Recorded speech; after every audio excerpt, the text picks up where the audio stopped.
বিসমিল্লাহির রহমানির রহিম। আসসালামু আলাইকুম প্রিয় শিক্ষার্থীরা, আশা করছি পরম করুণাময় আল্লাহ তাআলার রহমতে তোমরা যে যেখানে আছো ভালো আছো। আজ আমি আমাদের প্রতিষ্ঠানের অনলাইন শিক্ষা কার্যক্রমের অংশ হিসেবে নবম শ্রেণীর পদার্থবিজ্ঞান সপ্তম অধ্যায় তরঙ্গ ও শব্দ এই অংশটি নিয়ে আলোচনা করছি। এই এই অধ্যায়ে আমরা যে বিষয়গুলো নিয়ে পর্যায়ক্রমে আলোচনা করব তা হলো শব্দ এক প্রকার শক্তি এবং এই শব্দের বেগ, শব্দের প্রতিধ্বনি, শব্দের দূষণ এগুলো আমাদের জীবনে কিভাবে প্রতিক্রিয়া সৃষ্টি করে, কিভাবে প্রভাব সৃষ্টি করে, এগুলোর বিষয়ে আমরা পর্যায়ক্রমে ইনশাল্লাহ আলোচনা করব।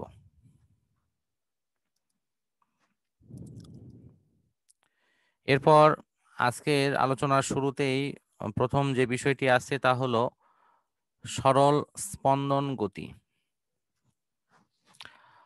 যদি একটি পর্যাবৃত্ত গতিসম্পন্ন কণার গতিপথ সরলরৈখিক হয় এবং এর গতিকালের অর্ধেক সময় একদিকে এবং বাকি অর্ধেক সময় যদি বিপরীত দিকে এটি গমন করে, তাহলে সেই গতিকে বলা হবে সরল স্পন্দন গতি, অর্থাৎ সিম্পল হারমোনিক মোশন। এটি সব সময় তার উপর যে বল প্রয়োগ হয় সেটি তার বল প্রয়োগের পরিমাণটা সরণের সমানুপাতিক কিন্তু বিপরীতমুখী হয়ে থাকে। সে কারণের জন্য এই বলের প্রকৃতি হয় F - kx। এক্ষেত্রে আমরা যদি স্প্রিং এর মাধ্যমে যদি এই সরল দোলকটি আমাদের কাছে উপস্থাপিত হয়, তাহলে তার সমীকরণ হবে T = 2 পাই রুট কে ভাগ এম এবং T = 2 পাই রুট এল ভাগ জি। রুট এল ভাগ জি এটি হলো সরাসরি পেন্ডুলাম বা সরল দোলককে যদি আমরা দোলায় দিই সেটির ক্ষেত্রে এটি ঘটবে। এবং সেক্ষেত্রে এল হবে কার্যকরী দৈর্ঘ্য এবং জি হবে অভিকর্ষজ ত্বরণ।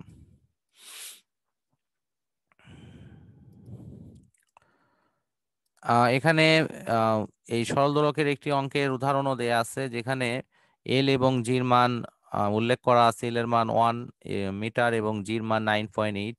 আমরা যদি এই মানগুলো মানে ব্যবহার করি এবং ক্যালকুলেটর ইউজ করি, তাহলে অতি সহজেই আমরা এটির মান পেয়ে যাব ইনশাল্লাহ। এখানে উদাহরণে তোমরা নিশ্চয়ই দেখতে পাচ্ছ যে এখানে স্প্রিং দোলককে কিভাবে উপরে নিচে দুলতেছে এবং এটি পর্যায়ক্রমে সংকুচিত এবং প্রসারিত হচ্ছে, এবং এখানে এর যে উপরে নিচে যাওয়ার যে গতি এটি অবশ্যই সরল স্পন্দন গতি বা সিম্পল হারমোনিক মোশনে এটি আছে।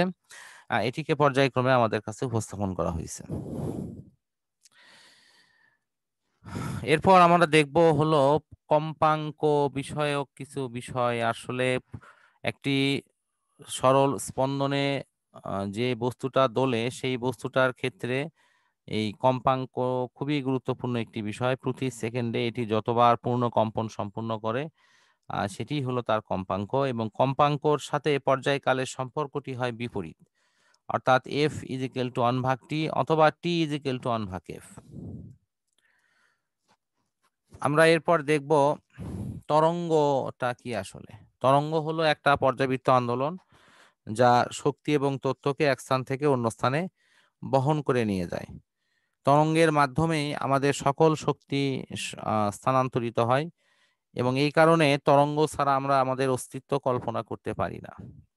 আমরা জানি যে পৃথিবীতে সকল শক্তির মূল উৎসে আছে হলো সৌরশক্তি। মহান সৃষ্টিকর্তার এই সৃষ্টি করা সূর্যর মাধ্যমেই আজ পৃথিবীতে এই প্রাণের ধারাটা অব্যাহত রয়েছে। এই কারণে আমরা সূর্য থেকে যে শক্তিটা তাড়িত চুম্বক তরঙ্গ আকারে পেয়ে থাকি, এই তরঙ্গ যদি না থাকতো তাহলে হয়তো বা আমরা এই তাড়িত চুম্বক তরঙ্গ আকারে সেখান থেকে শক্তি পেতাম না। ফলে সালোক সংশ্লেষণ প্রক্রিয়ায় উদ্ভিদ খাবার তৈরি করতে পারতো না। ফলশ্রুতিতে আমরা প্রত্যক্ষ বা পরোক্ষভাবে যে উদ্ভিদ থেকে খাদ্য গ্রহণ করছি, অক্সিজেন গ্রহণ করছি, সেটি থেকে আমরা বঞ্চিত হতাম এবং এক পর্যায়ে এই পৃথিবী থেকে প্রাণের নাশ ঘটতো। সুতরাং তরঙ্গের মাধ্যমেই আমাদের প্রাণের ধারাগুলো পর্যায়ক্রমে সৃষ্টির শুরু থেকে আজ পর্যন্ত অব্যাহত আছে, এবং আশা করা হচ্ছে যে এটি পরবর্তীতেও অব্যাহত থাকবে। এরপর আমরা দেখব যে এই তরঙ্গ যে আমাদের কাছে কিভাবে উপস্থাপিত হয়। আমরা নদীর ঢেউ, সমুদ্রের ঢেউয়ের কথা অবশ্যই শুনে থাকি। সেখানেও কিন্তু এই তরঙ্গ সৃষ্টি হয়, অর্থাৎ ঢেউ উঁচু নিচু হয়ে আসে এবং তরঙ্গের ক্ষেত্রেও এই কণাগুলোর কিন্তু এই ধরনের অবস্থা তৈরি হয়। ধান গাছের আমরা ধানের জমির পাশে দাঁড়িয়ে যখন তার উপর দিয়ে বাতাস বয়ে যায় তখন দেখতে থাকি যে ধানের গাছ কিভাবে দুই দিকে দুলে তরঙ্গ সৃষ্টি করে। মাধ্যমের কণাগুলো ঠিক এইরকমই করে, যে তরঙ্গ সঞ্চালনের সময় মাধ্যমের কণাগুলো একটা নির্দিষ্ট পরিসরের মধ্যে তারা দুলতে থাকে, কিন্তু তারা সম্পূর্ণরূপে এক স্থান থেকে অন্য স্থানে যে সঞ্চালিত হওয়া তা কিন্তু হয় না। এরপর আমাদের আরো যেটা দেখতে হবে তা হলো যে এই স্পন্দন গতির ক্ষেত্রে আমরা আরো কোনো বিশেষ উদাহরণ ব্যবহার করতে পারি কিনা। স্পন্দন গতির মূল বৈশিষ্ট্যই হলো সে গতিকালের অর্ধেক সময় একদিকে যাবে, বাকি অর্ধেক সময় ঠিক তার বিপরীত দিকে যাবে। আমরা এগুলোর ক্ষেত্রে সবচেয়ে ভালো উদাহরণ দিতে পারি সরল দোলক। তোমরা নিশ্চয়ই ঘড়িতে এই ধরনের দোলক দেখে থাকবা।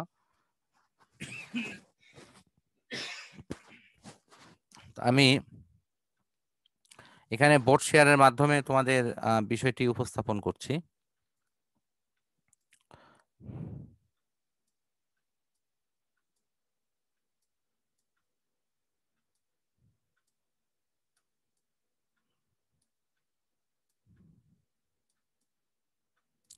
এই সাম্যাবস্থান থেকে এটি যে কোনো একদিকে যাবে, তারপর আবার এটি তার ঠিক বিপরীত অবস্থান দিকে আসবে, আবার তার পরবর্তীতে আবার এদিকে আসবে। তার মানে এর গতিকালের অর্ধেক সময় একদিকে যাচ্ছে, ধরো এটা এ বিন্দু থেকে বি বিন্দুর দিকে যাচ্ছে, পরবর্তী মুহূর্তে আবার এটি বি বিন্দু থেকে এ বিন্দুর দিকে যাচ্ছে। এই এই এ থেকে বিতে যাওয়া, এ থেকে বিতে যাওয়া, আবার পরে পুনরায় বি থেকে এতে আসা, এইটার জন্য যে সময় লাগে সেই সময়কেই বলা হয় পর্যায়কালটি। সুতরাং পর্যায়কালের অর্ধেক সময় একদিকে যাবে, বাকি অর্ধেক সময় বিপরীত দিকে যাবে। এই স্পন্দন গতির মাধ্যমেই তরঙ্গ সঞ্চালিত হয়ে থাকে।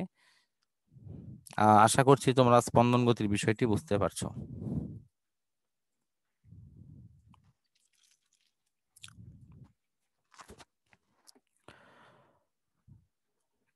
এখন আমরা দেখব এই তরঙ্গের কিছু মৌলিক বৈশিষ্ট্য। তরঙ্গ যখন সঞ্চালিত হয় তখন মাধ্যমের কণাগুলো তার নিজস্ব স্থান পরিবর্তন না করে তারা একটা পরিসরের মধ্যেই কম্পিত হয় এবং নিজেরা দুলতে থাকে।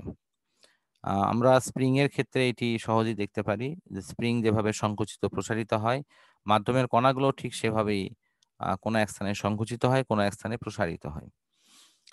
আহ, এখন আমরা এর পরবর্তীতে দেখব যে মাধ্যমের কণাগুলো তরঙ্গের গতির সাথে কম্পিত হলেও তরঙ্গের যে গতিবেগ, এটি কিন্তু মাধ্যমের কণাগুলোর স্পন্দন গতি থেকে সম্পূর্ণ আলাদা। তরঙ্গ একটা নির্দিষ্ট গতিতে এটি ছড়িয়ে পড়ে, কিন্তু মাধ্যমের কণাগুলোর গতি সাম্যাবস্থানে সবচেয়ে বেশি এবং একদম শেষ প্রান্তের দিকে সবচেয়ে কম। তারপর তরঙ্গের গতি এটি মাধ্যমের প্রকৃতির উপর ডিপেন্ড করে। যেমন বায়বীয় মাধ্যমে স্বাভাবিক তাপমাত্রায় 330 মিটার/সেকেন্ড গতিতে শব্দ চলে, পানি মাধ্যমে এটি 1439 মিটার/সেকেন্ড গতিতে এটি চলে। সুতরাং এটি মাধ্যম ভিন্ন হলে সেক্ষেত্রে তার গতি ভিন্ন হয়ে থাকে। তরঙ্গের ক্ষেত্রে প্রতিফলন প্রতিসরণ হয়, যা আমরা পরবর্তীতে হয়তো আলোচনা করব। অর্থাৎ এটি কোনো মাধ্যমে বাধা পাইলে আবার পূর্বের মাধ্যমে ফিরে আসে, সেই ঘটনাকে বলা হয় প্রতিফলন। আর প্রতিসরণটা হলো যে এটি এক মাধ্যম থেকে অন্য মাধ্যমের মধ্য দিয়েও এটি সঞ্চালিত হতে পারে। তরঙ্গের ক্ষেত্রে আরো গুরুত্বপূর্ণ কিছু বৈশিষ্ট্য আমরা এখানে আলোচনা করতে পারি, তা হলো উপরিপাতন নীতি। অর্থাৎ আমরা দৈনন্দিন জীবনে দেখছি যে একাধিক উৎস থেকে যখন তরঙ্গ সৃষ্টি হয় তখন এই তরঙ্গগুলো একটা আরেকটার সাথে মিশে উপরিপাতন নীতিতে এটি অগ্রসর হয়। ফলে যেখানে তরঙ্গ সমদশায় মিলিত হবে সেখানে শক্তি বেশি হবে, আর যেখানে বিপরীত দশায় মিলিত হবে সেখানে শক্তি কম হবে। এরপর আমরা আহ দেখব যে এই যে এই উপরিপাতন নীতিতে পরবর্তীতে আমরা শিখবো যে এটির মাধ্যমে কিভাবে ব্যতিচার সৃষ্টি হয়, আহ, বা অন্যান্য আলোকীয় ঘটনাগুলোর বিষয়ে আমরা ইনশাল্লাহ পর্যালোচনা করার সুযোগ থাকবে। তো আজকের এই আলোচনার মধ্য দিয়েই ক্লাসটি শেষ করছি। পরম করুণাময় আল্লাহ তাআলার কাছে সবার সুস্থতা কামনা করে বিদায় নিচ্ছি। আসসালামু আলাইকুম।